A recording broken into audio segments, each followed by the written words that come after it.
Okey, saya begini. Kadang-kadang di luar sana mengatakan UMNO ni menjadi barwah. Baru-baru ni saya suka ayat Datuk Fuad Al-Ghashi. Alas kaki. Alas kaki. Oh, tu lagi sakit telinga kan. Kalau kita tengok dalam kerajaan, apa yang Datuk Sri Zahid buat, contoh tentang pelaksanaan event, Tafiz, dan akan datang bulan 3 ni kita akan buat convention Melayu, ataupun Kongres Melayu yang keempat tak saya. Yang mana kita menggunakan kekuatan politik kita yang tidak seberapa. Saya nak katakan tidak seberapa itu sebab kita cuma ada 26 kerusi untuk UMNO dan 4 kerusi daripada komponen yang lain. Yang tidak seberapa, yang mana kita mendapat 7 kerusi untuk menteri dan lagi 7 kerusi untuk timbalan menteri, yang mana saya rasa kita mempergunakan diri kita sebaik mungkin di kebijaksanaan Datuk Sri Zahid. Dan kalau kita bandingkan dengan Park 1, mereka cuma dapat 3 kerusi menteri dan 4 kerusi timbalan menteri. Siapa yang buat sepatutnya? Sepatutnya DAP lah patut dapat lebih kalau kita ikut dalam segi konteks politik, mengikut daripada segi kadar kerusi-kerusi dimenangi. Tapi kita gunakan kita punya cara kebijaksanaan kita, macam mana kita mengolah balik. Saya setuju macam Datuk Alim cakap tadi, ada ayat yang dikeluarkan, kita kena move forward. Persepsi dan inilah sebenarnya pembentukan gagasan baru untuk kita.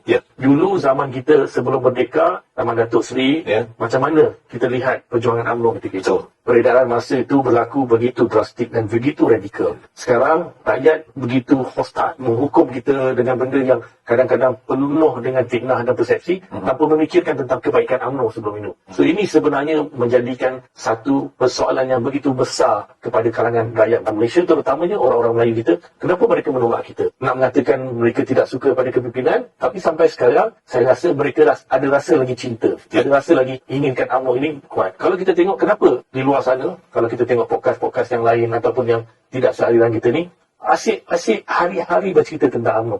Kalau dia orang ni tak suka UMNO, dia orang ni tak sayang UMNO, apa yang pasal dia orang nak peduli? Saya pun risau. Contohnya kalau dia nakkan UMNO tu berkubur, UMNO tu tinggal ada batu nisan apa semua, tetapi tiap-tiap hari dia tanya. Contoh, bila kita tengok baru-baru ni PAS pun pelawar kita.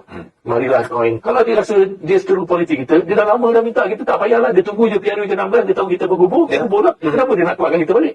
Maksudnya, adalah strategi politik yang mereka buat atas dasar Islam Melayu. So, perkara macam ni saya rasa kita kena olah secara ilmiah. Benda-benda fundamentalist ni. So, berbalik kepada soalan tadi yang Datuk Sri cakap, permainan politik yang UMNO mainkan sekarang ini begitu cantik. Ini saya nak bagi tahu, kebelakangan ini apabila veteran DAP macam Tan Sri Lekis yang menyuarakan Perdana Menteri bukan Melayu, kemudian datang pula ahli parlimen daripada Ceras, ketua DAP wilayah Tan Kok Rai, cadangkan supaya mengadakan kita bantah.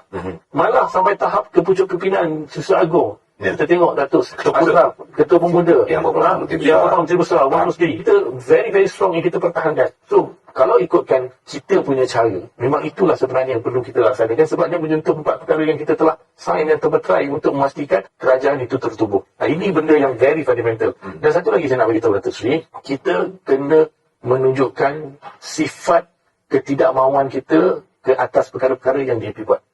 Maksudnya, kita mesti jadi check and balance dan pembangkang dalam kerajaan.